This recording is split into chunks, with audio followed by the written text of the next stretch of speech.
And then wave goodbye to all the beautiful people still standing in line. Bye, bye-bye.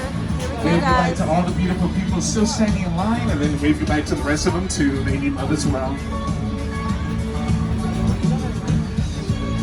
Alrighty. I want to introduce our driver one more time because Natalia is the woman of the hour. Without her, we would go nowhere, literally. She's going to keep the show on the road, literally. So if she makes any jokes, we all have to laugh like we've never laughed before, okay? Now, you have me, Victor, as our tour guide, Natalia as our driver, but I do have my best friend to introduce the world-famous studio tour. You may know him from Saturday Night Live or NBC's The Tonight Show starring Jimmy Fallon. If you're good with names, you already figured it out. It's Jimmy Fallon. Oh, hey there. You made it. Welcome to the Universal Studio Tour. I'm Jimmy Fallon. I'll be making sure that you get through this experience in one piece. You've got the very best guide. Victor. And the greatest driver. Natalia. They're the best. I love them. Even though Natalia owes me $5. I know you guys are excited That's to get on the nothing tour, but serious. first, a few safety rules. Yes, please listen up to the corporate mandatory safety rules. Here we go. First, in case of any emergency, medical emergency, if you drop something of value off the side of the tram or have any sound or video issues, reach up, I'm not going to do the rest of the voice, but reach up and grab the right emergency cord that runs down the center of the seating of the tram. Give it a pull and I'll be back to assist you as soon as it is safe for me to do so. Otherwise, remain seated, keep your hands and feet inside the vehicle at all times. The studio is private property, so if you drop your phone or really need to use the restroom, pull the cord and remain seated. Please, no smoking of any kind during the tour, and be prepared. Our tour today features loud noises, sudden tram movements, fire effects, and many water effects. So have those cameras on and ready for great photo opportunities. But keep an eye on them so they don't get wet. Finally, for your safety and those around you, please, no selfie sticks while we are on board, or like ever. Guess what? Guess what? You made it. We've left the theme park behind and we're heading deep into the heart of one of the world's largest and busiest working studios, where many of Hollywood's biggest names come to work every single day. It all started when our founder, Carl Laemmle, he moved his movie production company west and opened Universal Pictures on March 15, 1915. Yeah, you heard me right. That's over 100 years of movie making on this lot. We've entered our second century of movie magic.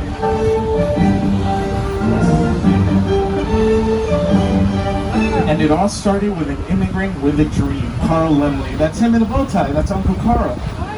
Uncle Carl wanted to open the strangest city in the world, and that is exactly what he did. Here at Universal Studios, we are our own city, Universal City.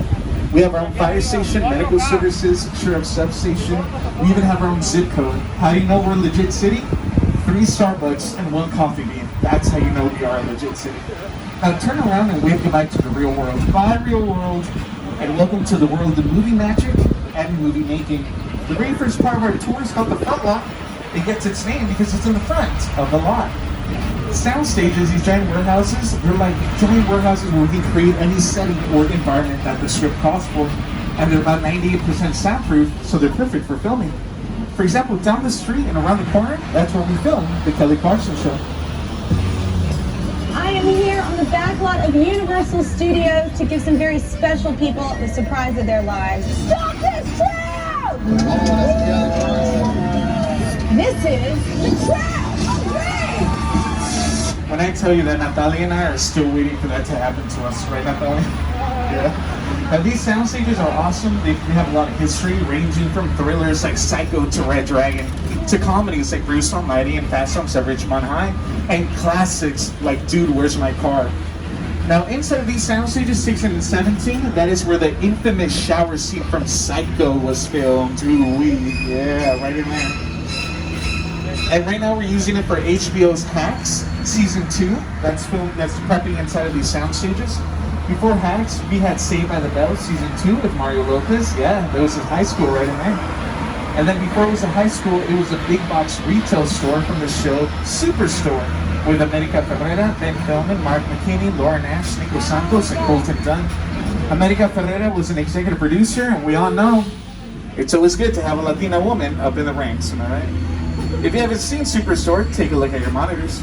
I know it's hot in here, but let's have some patience for one another. Yeah, you know, the heat makes us all act. If your face stays where it is, it's gonna get punched. Oh. Now, the scene you just watched was not filmed inside of a real store. It was filmed in those sound stages we just passed by. Soundstage 21, do I have any horror movie fans on my tour? Oh yeah? They refrigerated that soundstage for John Carpenter's The Thing, Apollo 13, Snow and the Huntsman, so many amazing productions, including my favorite movie ever, a little movie called Jurassic Park. Any Jurassic Park fans on my tour? Yeah, sweet. So inside 21, the scene where Lexi's feeding the Brachiosaurus and it sneezes all over her, that was inside 21. Where Timmy said to the Ford Explorer, Dr. Alan Grant has to climb the tree and save him, and poor Timmy's like, I threw up. That was inside 21. Now, these sound stages we're passing by have a lot of TV history. This is called Sitcom Row or Sitcom Alley. The OG Sabrina the Teenage Witch, Melissa and Joan Hart filmed the show here. Scenes from The Office. Right now we're filming Mr. Mayor Season 2 with Ted Danson, Holly Hunter, and Bobby Moynihan. Before that, we had Good Girls with Retta from Parks and Recreation, Christina Hendricks from Mad Men, and Mae Whitman from Scott Pilgrim vs. World. And before that, we had another good show called The Good Place film here. You, Eleanor Shellstrop, are dead. Cool.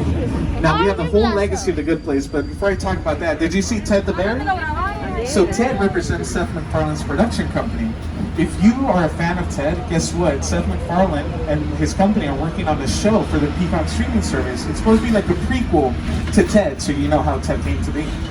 Now inside of those sound stages we just passed by, that's where we have the whole legacy of The Good Place. All the interior shots like Michael's office and Eleanor's house were filmed inside of those sound stages. Does anybody know who Dwayne "The Rock" Johnson is? Oh, you do? That's his office right there. Hi, Dwayne. Bye, Dwayne. That is 7 Bucks Production. That is Dwayne "The Rock" Johnson's production company. They're working on season 2 of Young Rock for NBC. We also have Monkey Paw Productions. That is Academy Award-winning Jordan Peele's production company. Mark Platt's office, Broadway producer, working on a movie adaptation of the musical Wicked. Cynthia Erivo and Ariana Grande have now joined the Wicked cast. Elizabeth Banks' production company, Brownstone, and then Bungalow 5195. That used to be the office to Alfred Hitchcock, one of the greatest suspense directors of all time. Lou said he could move into that office. I said, no, I can never be in Hitchcock's office. That should be a shrine, a museum. Now these sound stages we're rolling past right now, these are sound stages 22 and 23. This is where one of my favorite comedians, Kenan Thompson, is filming his new show, Kenan, season 2 right now. You might recognize Kenan Thompson from All That, Good Burger, Kenan and Kel, and of course, Saturday Night Live. Now, we're doing something special right now. We're leaving the front lot behind and welcome to the backlog. This is where we film the big stuff, exterior scenes on a grand scale, where the world is literally right around the corner. Now, the very first part of our backlog is our Metropolitan Sets. Unfortunately, they are closed because it is chock full of productions in there. We have Kenan filming in there, some outdoor scenes. We have Rutherford Falls, and if anybody watched Rutherford Falls on the Peacock streaming service with Ed Helms from The Office, Jenna Schmiede, and Dustin Mulligan, you might know him as Ted the Vet from Schitt's Creek. They've been busy filming in there. Also 2 projects that are NDAs, non-disclosure agreements, which means unfortunately I know what's filming in there, Natalia knows what's filming in there, but that name of that title cannot leave our mouths or we will get fired. They'll be like, bye Victor, bye Natalia, and then we'll just be like, alright, peace. Meet you at Taco Bell. But we're gonna, yeah. Oh, I thought you said we're gonna have to go to Taco Bell now. I was like, that too, yeah. Let's just go. You guys wanna go to Taco Bell? Yeah. Can you imagine just a city walk through the train? Oh, fun. So our Metropolitan Sets, here's the thing. None of these buildings are real. No one lives there. I mean, although Natalia and I feel like we live here sometimes, but nothing lives in there except for wooden beams, storage, and spiders. We film exterior shots out here. Because here, let me play you a clip from Bruce Almighty so I can show you how we use facades. Grace the dog! I'm in the shower. He's like that. Outside. Sweet. So, check this. Sorry, my microphone. 1 second. So this brownstone area is, I know some of you can't really see it, but when we drive by, brownstone is on the other side of that black building right there. So check this scene out. So he's outside, right? In the beginning of the scene, this is inside of a soundstage. That interior shot, that was inside of a soundstage on the front lawn. Weeks later, they came out here and filmed that exterior scene outside. But because we edited them together, your imagination is going to tell you that when he walked out that door, that he actually walked out into our brownstone street, when in reality, those scenes were filmed literally days apart. For example, Superstore. So facades are just the front and sides of the building. There's nothing in there, right? Superstore, when they were filming here, the front of the store that looks like a big Walmart was on our backlog, but it was held by shipping containers. If you go inside of the store, there's nothing but the shipping containers holding it up. So we're filming a scene where Amy, America Ferrera's character, is running late. We start day one, Monday, we'll start at the backlog. We'll film her getting out of the car and going inside the facade.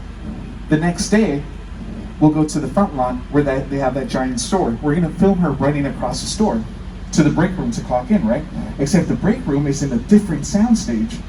So the third day, we're gonna go to the soundstage and we're gonna continue that shot. She's gonna clock in and go, I made it. 3 whole days of filming, countless hours for a 10-second scene. That's filmmaking. We only control what we want you to see. That's all we do. For example, this patch of grass right here, that could be Central Park. And you laugh at that, but in reality, that's all we need to do. Tell you that it's Central Park. Let's say we had a bench and Natalia and I, we just booked this commercial, we're on a date, right?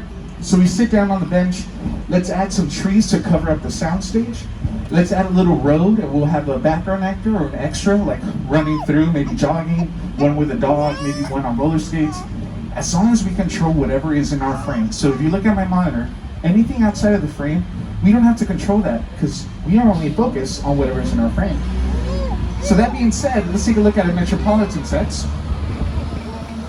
You might recognize it as London from Fast and the Furious presents Hobbs and Shaw. Any Spider-Man fans?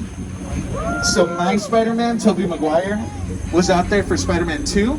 The Lyric Theater, that's where he's late to Mary Jane Watson's play. And then that cafe across the street, that's where Doc Ock throws a car towards Mary Jane and Peter Parker. Pretty cool. And Andrew Garfield was out there too, web slinging for The Amazing Spider-Man. You might also recognize it. Captain America, the first Avenger. Steve Rogers when he gets his powers and he's running down the street. That was right in there. Now from the concrete jungle, let's take you to the real jungle with an introduction from Academy Award-winning Peter Jackson. It's the original King Kong that And then just make sure you have your facial coverings up and over your nose at all times. Being on TV when I was about 8 or 9 years old. I wanted to become a filmmaker. I like films that just take you away from your real life and sweep you up in the beach. I can't imagine the does that. I mean, you're on board the ship, you're sailing to the Lost Island, you're monsters, creatures from prehistoric times. So I was thrilled when Universal invited me back to Skull Island.